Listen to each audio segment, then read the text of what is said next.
Halo guys, kembali lagi di konten Kaliundroskop ya. Konten yang sudah pasti kalian tunggu-tunggu ya. Kaliundroskop adalah konten Kalidoskopnya Mas Andro.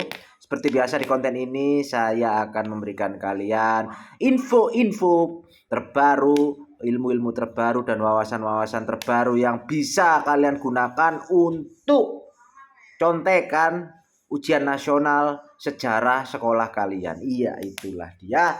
Sebelum kita mulai seperti biasa ya, sebelum kita mulai di peristiwa-peristiwa penting yang terjadi di tahun-tahun lampau, peristiwa-peristiwa penting pertama yang terjadi di tahun lampau, kita ingatkan kalian jangan lupa like, comment, dan share video ini.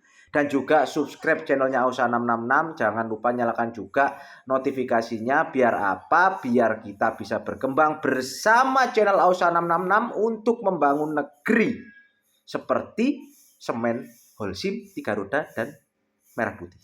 Ya. Oke, langsung aja kita mulai. Peristiwa penting pertama kita yang pernah terjadi sesuai tanggal hari ini, 6 Januari 2025 ya. By the way, selamat ulang tahun ya. Selamat ulang tahun. Selamat tahun baru guys. Tahun 2025 ya. Kita sekarang itu udah memasuki tahunnya sio ular kayu ya. Sesuai filosofinya ular ya, kita harus menjalani kehidupan ini terus meliuk-liuk ya. Kalau ada halangan kita meliuk ke kanan, halangan di kanan kita meliuk ke kiri. Ya, bagaimana caranya kita untuk menghindari halangan dengan cara meliuk-liuk? Ya, salah satunya dengan cara menambah wawasan kita. Dengan cara menonton konten Kaliundroskop ini dari awal sampai akhir tanpa di skip-skip. Itu. Langsung aja guys, kita mulai guys. Kalau kalian udah like, comment, share, dan subscribe channel Ausa 666, kita langsung aja kita mulai peristiwa yang pertama yang terjadi di tanggal 6 Januari pada waktu itu. Peristiwa pertama terjadi ketika tahun 1858. Ada peristiwa apakah pada saat itu? Nah, ini guys. Ini sebuah peristiwa penting dalam tonggak sejarah dalam tonggak sejarah penemuan-penemuan penting yang mengubah dunia ya. Ini ada Samuel Finley Morse ya. Samuel Finley Morse itu berhasil mengetes telegraf listrik. Wah, itu guys, telegraf listrik. Telegraf listrik itu adalah sebuah telegraf yang menggunakan sinyal listrik. Wah, ini telegraf itu fungsinya hampir sama seperti chat SMS ya kalau di tahun sekarang ya, atau untuk berkomunikasi. Jadi telegraf itu pada waktu itu digunakan untuk kita saling berkomunikasi, saling mengirim pesan ya, hampir sama seperti SMS pada masa-masa sekarang ya. Jadi ini termasuk alat yang menjadi cikal bakal SMS atau email pada tahun sekarang guys ya. Kita bacakan lagi ya apa yang dimaksud dengan telegraf listrik. Telegraf listrik adalah sebuah telegraf yang menggunakan sinyal listrik ya. Meski beberapa sistem seperti jarum Britania digunakan pada tahun 1830-an, sistem praktis yang pertama dibuat pada tahun 14 tahun kemudian ya, pada tahun 1844 oleh Samuel Finley Morse ya kan ya, dan dapat digunakan untuk mengirimkan pesan dalam jarak panjang ya, itu guys. Tepuk tangan guys untuk Pak Samuel ini akan, karena beliau kita akhirnya bisa merasakan kecanggihan SMS. Kalau nggak ada telegraf listrik ini bisa jadi ya SMS itu tidak tercipta, kita pasti bisa kita masih jadinya masih menggunakan alat hantu untuk mengirim pesan yang apa namanya itu, yang jadul ya, seperti mengirim merpati ya, mengirim merpati pada tahun kayak pada tahun peperangan perang dunia 1 dulu itu kan, orang kalau ngirim pesan itu kan pakai merpati gitu kan ya, ditaruh suratnya di kakinya merpati terus disuruh terbang sana ke tempat tujuan orang yang mau dikirimi pesan. Nah itu guys. Oke guys, lanjut di peristiwa kedua. Ini adalah peristiwa yang masuk dalam buku sejarahnya negara besar, negara Amerika Serikat. New Mexico ya. Ini kejadiannya adalah pada tahun 1912. Tanggal 6 Januari ya, New Mexico diakui sebagai negara bagian Amerika Serikat yang ke-47 guys. Selamat buat para warga New Mexico ya, akhirnya kalian pada saat itu bisa bergabung menjadi negara bagian dari negara Amerika Serikat. Nah, itu guys. Kita bacakan sedikit ya. Buat tentang New Mexico ini ya, kita bacakan sedikit tentang New Mexico. New Mexico ini adalah sebuah negara bagian dari Amerika Serikat ya, itu. Terus negara bagian ini terletak di bagian selatan. Pada tahun 2008, negara bagian ini memiliki jumlah penduduk sebesar 1.984.356 jiwa dan memiliki luas wilayah 315.194 km persegi. Sedangkan ibu kotanya adalah ibu kota New Mexico ya, kita baca dulu, kita lihat. Ini ibu kotanya adalah Santa Fe dan memiliki angka kepadatan penduduk sebesar 6,27 juta jiwa. Itu guys ya. Itu per kilometer persegi, Wah, itu. Gimana? Ini sejarahnya New Mexico ini biasanya muncul di ulangan-ulangan sejarah SMA kelas 2 gitu ya guys ya.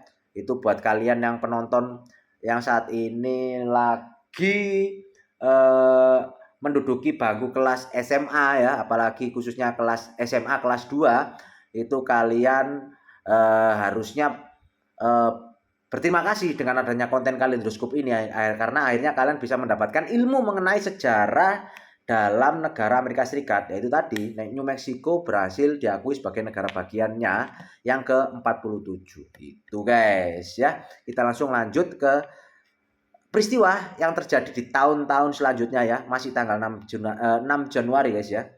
Itu ada peristiwa pada tahun 1931.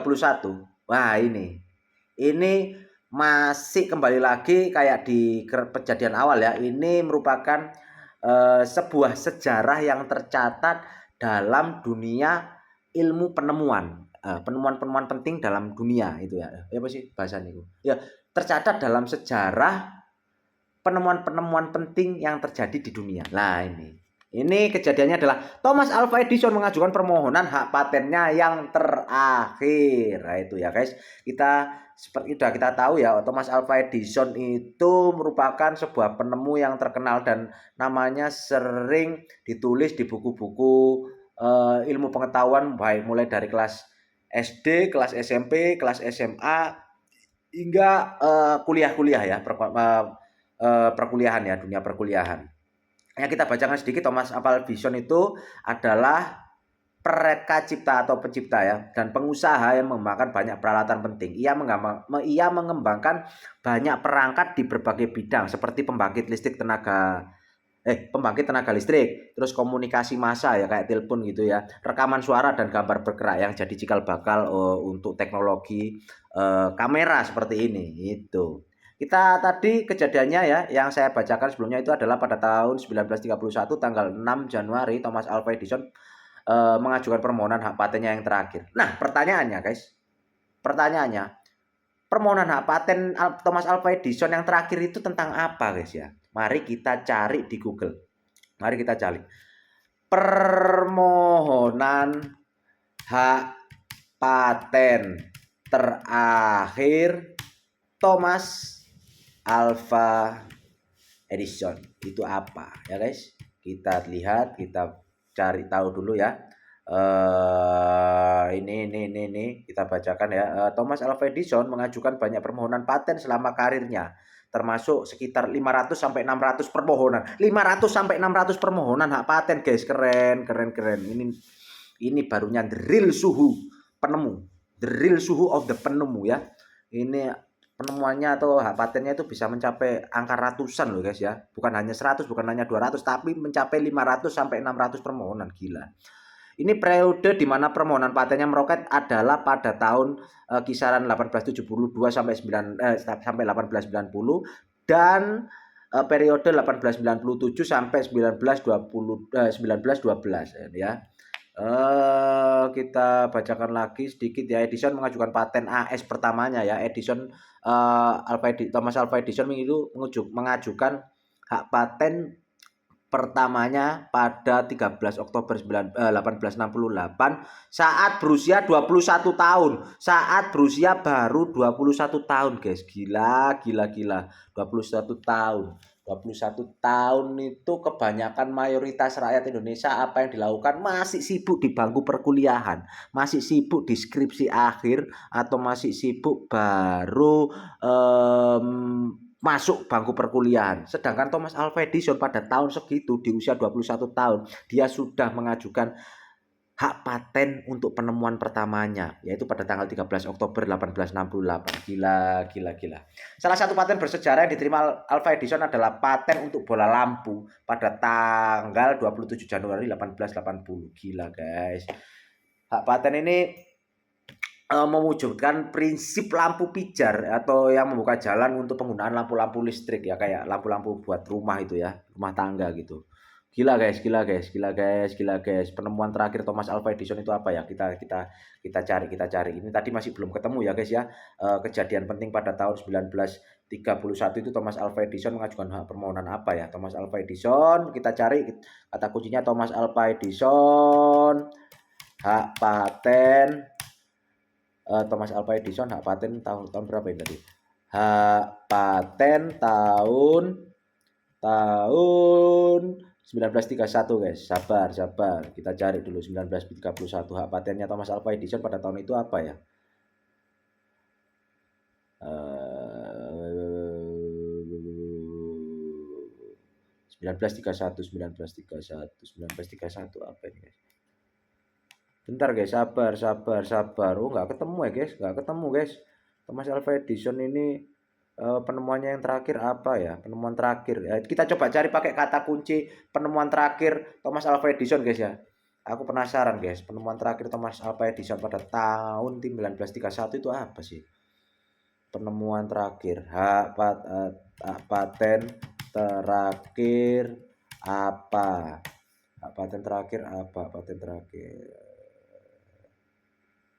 Nggak ada guys. Kita cari udah di Wikipedia, udah di mana-mana, nggak tercantum guys ya. Sepertinya artikel yang mengenai hak paten terakhir Thomas Alva Edison kurang menarik perhatian media ya, karena artikel yang menjelaskan tentang hak paten terakhir Thomas Alva Edison itu masih jarang, masih belum ditemukan ya. Ini pun pakai ringkasan AI, pencarian searchlight ringkasan AI masih belum ditemukan guys, coba saya cari lagi sebentar lagi ya, sabar kita cari lagi bentar lagi, masih nggak ketemu ya.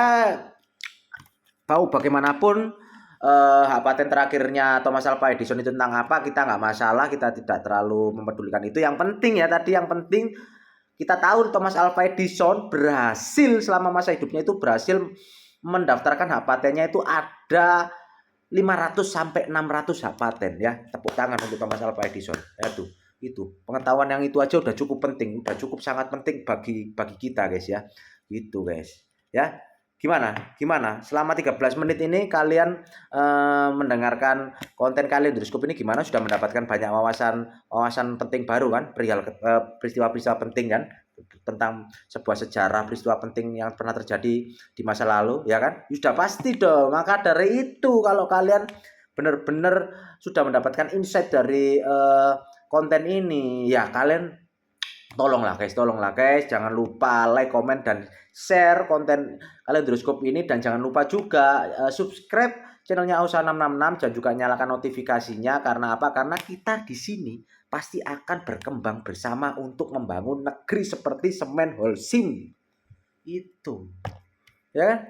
Oke guys, kita lanjut ke tahun berikutnya ya. Ada peristiwa penting apa lagi yang pernah terjadi dalam sejarah nasional, luar negeri, dalam negeri, di belahan dunia ini ya guys. Itu kita langsung masuk ke tahun 1941. Itu ada sebuah sejarah yang terjadi di the State of the Union Address itu ya. Itu Amerika ya sepertinya ya. Itu ada peristiwa Franklin Delano Roosevelt ya menyampaikan Four Freedom Speech atau pidato 4 kebebasan dalam State of the Union Address. Wow, itu keren. Siapakah itu Franklin Delano Roosevelt? Beliau ini adalah Presiden Amerika Serikat, guys. Beliau ini adalah Presiden Amerika Serikat yang ke-32 dan merupakan satu-satunya Satu-satunya, catat ya, catat penting ini guys. Satu-satunya, beliau ini merupakan satu-satunya presiden Amerika Serikat yang terpilih 4 kali. 4 kali guys, bukan 1, 2, 3, enggak, 4 kali. 4 kali dalam masa jabatan dari tahun 1933 sampai tahun 1945, tepat saat Indonesia baru mengalami kemerdekaannya ya. Ketika bangsa Indonesia ini baru mengalami kemerdekaan dari tangan Jepang pada waktu itu ya. Tapi beliau ini, Franklin Delano Roosevelt ini, sudah menjabat sebagai presiden negara adidaya Amerika Serikat ya, dan tercatat sebagai presiden Amerika Serikat yang ke-32 dan tercatat juga sebagai satu-satunya presiden Amerika Serikat yang terpilih sebanyak 4 kali dalam masa jabatan dari tahun 1933 hingga 1945. Keren. Keren, tepuk tangan untuk Pak Franklin tadi ya. Dan itu tadi peristiwanya adalah Pak Franklin Delano ini menyampaikan Four Freedom Speech atau pidato 4 kebebasan dalam State of the Union Address. Nah, pertanyaan berikutnya, apa aja sih isinya Four Freedom Speech atau pidato 4 kebebasan ini? Mari kita cari di Google. Apa itu pidato 4 kebebasan? Mari kita cari apa itu pidato 4 kebebasan. Yuk lanjut. Yuk kita lihat. Pidato 4 kebebasan adalah pidato yang disampaikan oleh Presiden tadi ya, Presiden Pak Franklin tadi ya, di depan DPR-nya Amerika Serikat ya. Di depan DPR-nya Amerika Serikat pada tanggal 6 Januari 1941 ya. Kita lihat isinya itu apa sih? Intinya itu apa sih? Dalam pidato ini Roosevelt menyatakan 4 kebebasan yang harus dijamin kepada setiap manusia. Lah ini. Dalam pidato ini Pak Roosevelt ini menyatakan 4 kebebasan yang harus dijamin oleh negara terhadap setiap manusia atau warga negaranya. Yang pertama, kebebasan berbicara dan ekspresi. Nah, ini seperti kita ini, seperti saya yang sedang saya lakukan ini, kebebasan berbicara dan berekspresi. Ini membuat konten itu termasuk kebebasan berbicara dan berekspresi, guys. Yang pertama, kebebasan beribadah. Kebebasan beribadah itu penting. Nggak peduli kalian mau memeluk agama A, B, C, D, atau E. Yang penting itu berdasarkan kemauan, keinginan, kenyamanan pribadi kalian masing-masing ya. Nomor 2, kebebasan beribadah. Itu yang penting, negara harus menjamin kebebasan itu pada setiap manusia atau warga negaranya ya. Itu yang disampaikan sama Pak Roosevelt dalam pidatonya tadi itu ya. Ya, pidato 4 kebebasan itu ya. Nah, itu poin 2 ya, udah 2 poin ya. Yang ketiga, poin ketiga ya, kebebasan dari ketakutan. Ya, ketakutan seperti apa? Ketakutan dari tindakan kejahatan. Kita butuh keamanan, maka itu terciptanya ada petugas-petugas keamanan negara seperti polisi, TNI atau apapun, FBI, CIA, KGB yang dari Rusia atau apapun itu ya. Intinya kebebasan dari rasa takut. Maka dari itu karena ada hukum-hukum yang mengatur tentang tindak pidana kejahatan, termasuk sebuah teror atau ancaman, itu harus diatur dalam sebuah hukum negara, guys. Ya itu tadi, demi apa? Demi menjamin kebebasan manusia atau warga negara dari ketakutan. Itu poin ketiga. Nah, ya kan? Itu poin ketiga. Poin yang terakhir yang dibicarakan Pak Roosevelt ini dalam pidato keempat kebebasan pada tahun 1941 itu tadi ya. Poin yang terakhir, kebebasan dari kekurangan dan kemiskinan. Itu guys, itu penting. Indonesia pun sebenarnya juga punya ya, kalau nggak salah peraturannya atau undang-undangnya, atau pokoknya yang isinya kalau nggak salah, negara menjamin kehidupan atau warga negaranya, atau warga negara miskin berhak mendapatkan santunan atau apa gitu loh. Itu ada sebenarnya. Maka dari itu benar yang dikatakan sama Pak Roosevelt ini ya di pidato 4 kebebasan yang poin keempat itu, kebebasan dari kekurangan dan kemiskinan. Karena apa? Kalau negara sudah bisa menjamin kemakmuran setiap manusia yang ada di negaranya itu tadi, maka para warga negaranya itu akan bisa lebih berpikir cerdas, lebih bisa berpikir maju, dan efek sampingnya nanti kalau setiap warga negara bisa berpikir cerdas dan berpikir maju, maka negara juga otomatis juga menjadi sebuah negara yang cerdas dan berpikiran maju. Itu guys, itu poin dasarnya. Ya kan? Itulah isi dari poin penting isi dari pidato 4 kebebasan yang dibicarakan oleh Pak Franklin, Presiden Amerika Serikat yang ke-30 berapa tadi? 34 ya. 32. Ya itu tadi. Itu penting guys. Itu catat guys ya. Apa yang saya omongkan tadi itu harus kalian catat, ya kan? Mantap, sudah dicatat, aman, aman. Yuk kita langsung lanjut ke 1 tahun berikutnya setelah tahun 1941. Itu ada di tahun 1942 ya guys ya. Ini Pan American Airlines, Pan American Airlines ya, Airlines. Pan American Airlines menjadi maskapai komersial pertama yang melayani rute mengelilingi bumi. Rute yang mengelilingi bumi. Wow. Guys, namanya pesawat terbang gitu ya. Pesawat terbang itu kan biasanya kita kan kalau ke bandara atau baca berita-berita itu kan, biasanya rute perjalanan penerbangan itu ya dari negara A ke negara B atau dari daerah A ke daerah B. Nah, setelah itu dari daerah B ke C, habis itu balik lagi ke daerah A. Udah, seperti itu aja kan. Lah ini guys, ini Pan American Airlines ya, Pan American Airlines ya, itu pada tahun 1942 menjadi maskapai komersial pertama yang sudah melayani rute mengelilingi bumi. Gila. Keren. Pan American Airlines. Wah, apakah itu? Ya, Pan American World Airways. Awalnya didirikan sebagai Pan American Airways dan pada umumnya dikenal sebagai Pan Am, adalah maskapai penerbangan internasional utama dan terbesar. Ya, catat.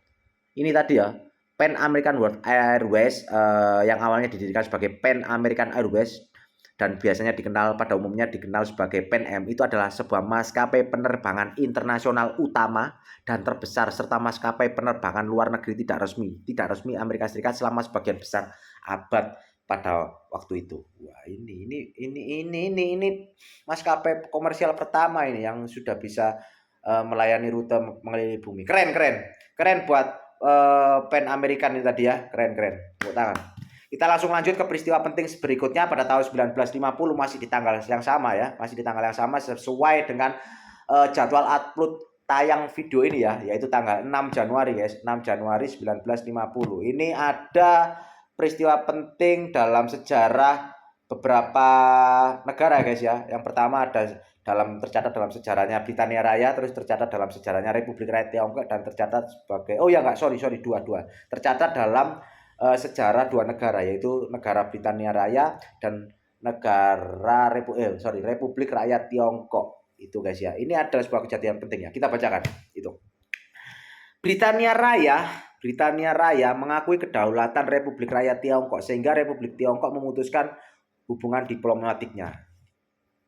Oh, kayaknya rakyat Tiongkok ini mendapatkan kebebasan atau kemerdekaannya ya guys ya. Itu guys, pada tahun 1950 dari tangan Britania Raya atau Inggris pada waktu itu ya. Pada waktu itu namanya belum dikenal sebagai Inggris Raya, tapi Britania Raya pada zaman waktu itu. Itu guys. Selamat buat para rakyat dan warga, selamat buat para warga dan rakyat Tiongkok pada tahun itu akhirnya kalian bisa mendapatkan kedaulatan dan diakui kedaulatannya dari Britania Raya ya, dan walaupun akhirnya kalian memutuskan hubungan diplomatik kalian dengan Britania Raya, nggak apa-apa, yang penting kalian mendapatkan kemerdekaan guys. Tepuk tangan untuk rakyat Republik Rakyat Tiongkok itu tadi ya guys ya. Kita lanjut ke peristiwa atau kejadian penting yang terjadi berikutnya yang masih di tanggal 6 Januari, yaitu ada di tahun 1972. Ini sebuah peristiwa atau kejadian penting dalam sejarah negara kita, negara Indonesia, yaitu adalah RSPB atau Rumah Sakit Pusat Pertamina dibuka secara resmi oleh presiden kita yang pertama, yaitu Pak Soeharto. Itu keren. Rumah Sakit Pusat Pertamina atau disingkat RSPB adalah sebuah rumah sakit BUMN. Rumah sakit BUMN, Badan Usaha Milik Negara, yang terletak di Jakarta Selatan, Indonesia. Rumah sakit ini adalah rumah sakit terbesar di lingkungan Pertamedika IHC. Nah, itu pertama kali dibuka secara resmi pada tanggal 6 Januari 1972 guys. Catat, 6 Januari 1972. RSPB diresmikan oleh Presiden pertama Indonesia Pak Soeharto. Nah, itu kan.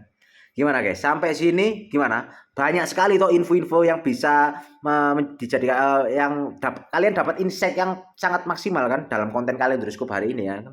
Itu kalian akhirnya sampai sini, sampai detik kedua, sampai menit ke-24 ini kalian sudah mendapatkan banyak sekali ilmu dan wawasan baru mengenai peristiwa-peristiwa penting atau sejarah yang pernah terjadi di masa lampau. Itu guys, makanya kalian nggak akan rugi kalau kalian subscribe channelnya Ausa 666 ini guys. Karena itu tadi, seperti visi misinya channel Ausa 666 ini, kita akan berkembang bersama channel ini ya, berkembang bersama channel Ausa 666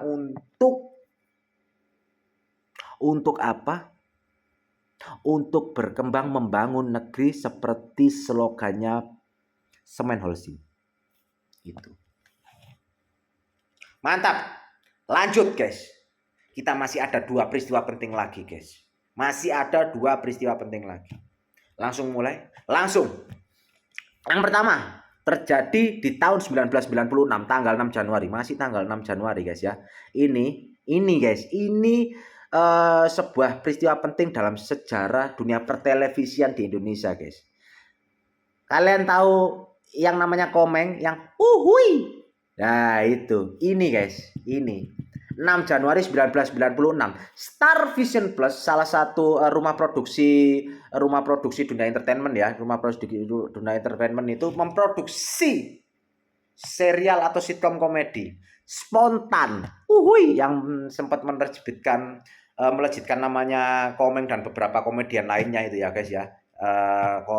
Sebuah program TV tentang prank atau kejailan di jalan, dan juga beberapa dubbing suli suara lucu, video-video hewan. Itu yang salah satu program TV yang pertama kali melejitkan dan melambungkan namanya komedian legendaris kita ya, Pak Komeng itu ya guys ya. Nah itu dibuat oleh program TV spontan ini dibuat oleh Star Vision Plus, yaitu tadi ya, rumah produksi yang didirikan pada tahun 1995 oleh Pak Chan Parwes, Pak Parwes ya. Namanya Pak Parwes ini sering disebut sama Raditya Dika guys, kalau kalian perhatikan di videonya Raditya Dika di channel YouTube-nya Raditya Dika itu ya. Namanya Pak Parwes ini sering sekali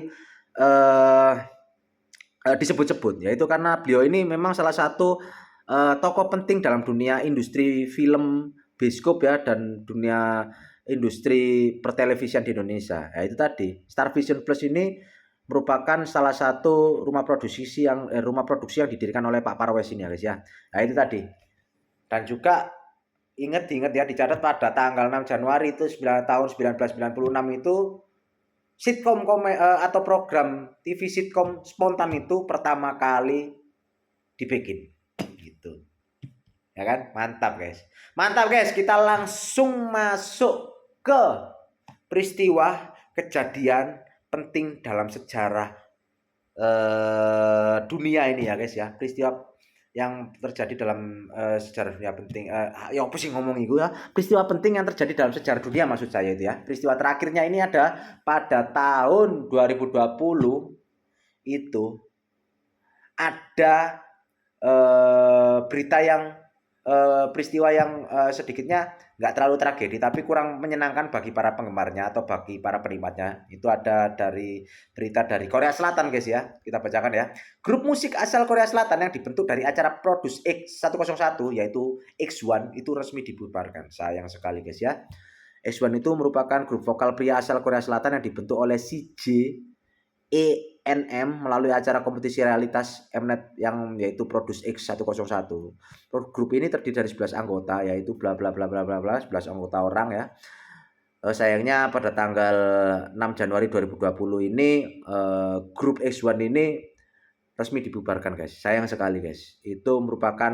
Kejadian ini merupakan salah satu peristiwa penting yang terjadi dalam industri dunia hiburan mancanegara itu guys. Sekaligus peristiwa itu mengakhiri konten kaleidoskop atau kaleidoskop asnya ini ya.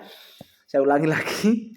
Peristiwa tadi yang saya bacakan terakhir itu menjadi tanda bahwa konten kaleidoskop hari ini 6 Januari part pertama ini berakhir, dan kita akan bertemu lagi di konten kaleidoskop part yang kedua, masih di kaleidoskop episode periode 6 Januari 2025 guys ya. Nah, tapi sebelum kalian mengclose atau mengeluarkan video ini, saya tidak bosan-bosan guys mengingatkan kalian. Kalian jangan lupa like, comment, share video ini. Karena apa ya, itu tadi, selama sepanjang durasi video ini berlangsung loh, kalian sudah mendapatkan ilmu-ilmu, wawasan-wawasan baru dan apa namanya ya, pendidikan-pendidikan penting yang bisa menambahkan kecerdasan otak kalian ini. Belum lagi apa ya, semua yang sudah saya sebutkan itu bisa jadi lo masuk ke dalam soal ulangan sejarah nasional sekolah kalian itu guys, ya kan?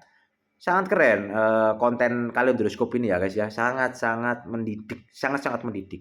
Dan jangan lupa juga, saya ingatkan sekali lagi, kalian harus subscribe channelnya Ausa 666 ini guys, karena kita setelah kalian subscribe channelnya Ausa 666 ini ya, kita akan berkembang bersama channel Ausa 666 untuk membangun negeri. Jaya, jaya, jaya, prediksi.